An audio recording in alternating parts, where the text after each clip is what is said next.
আৰু এই মুহূৰ্তত এটা political breaking news Barpeta Lok Sabha সমষ্টিত অগপৰ প্ৰাৰ্থী হ'ব ফণী ভূষণ চৌধুৰী এটা ডাঙৰ খবৰ এই মুহূৰ্তত জনাইছো অগপৰ যি প্ৰাৰ্থী তালিকা সেয়া প্ৰকাশ পাইছে বৰপেটা লোকসভা সমষ্টিত অগপৰ প্ৰাৰ্থী হ'ব ফণী ভূষণ চৌধুৰী জাবেদ ইছলাম হ'ব দলটোৰ ধুবুৰীৰ প্ৰাৰ্থী ধুবুৰীৰ পৰা প্ৰাৰ্থিত্ব আগবঢ়াব জাবেদ ইছলামে আৰু দেওবাৰে নিশা অনুষ্ঠিত বৈঠকত এই চূড়ান্ত সিদ্ধান্ত গ্ৰহণ কৰা হৈছে কালি নিশা অনুষ্ঠিত হৈছিল বিশেষ বৈঠক অগপৰ বৈঠকৰ পাছতেই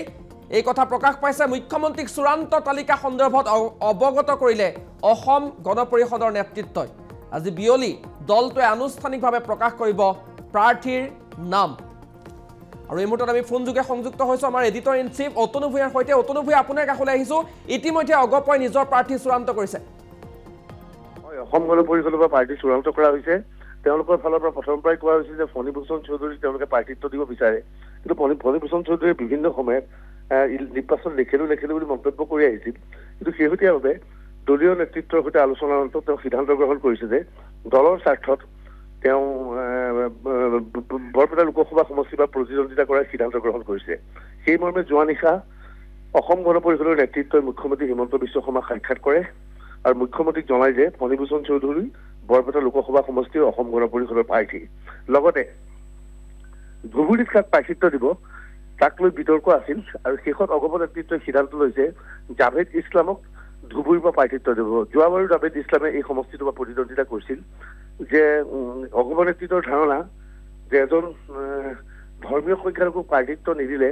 অসম গণ পৰিষদৰ যিটো ধৰ্মনিৰপেক্ষ চৰিত্ৰ সেইটো নষ্ট হ'ব সেয়েহে হিন্দু পাৰ্টি থিয় কৰাৰ পৰিৱৰ্তে ধুবুৰীৰ পৰা জাবেদ ইছলামক প্ৰাৰ্থিত্ব দিয়াৰ সিদ্ধান্ত লোৱা হৈছে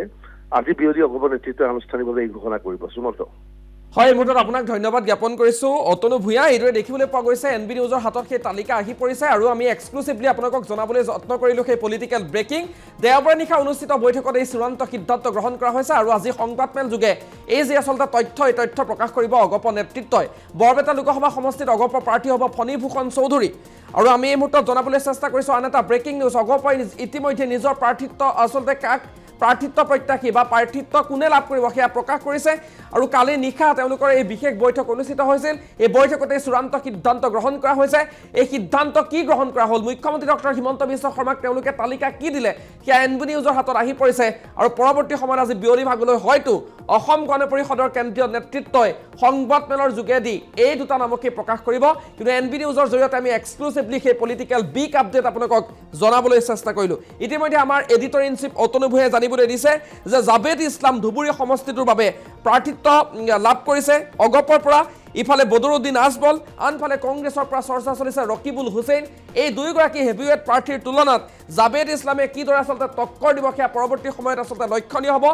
আনফালে ফণী ভূষণ চৌধুৰীয়েও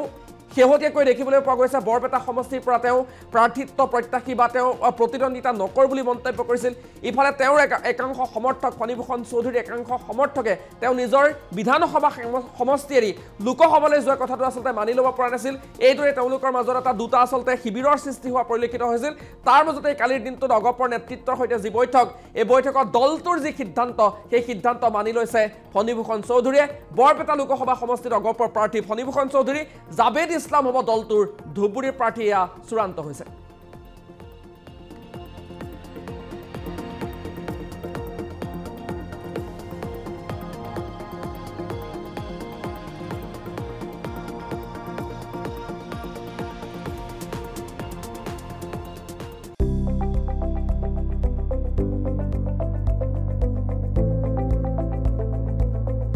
এনবি নিউজ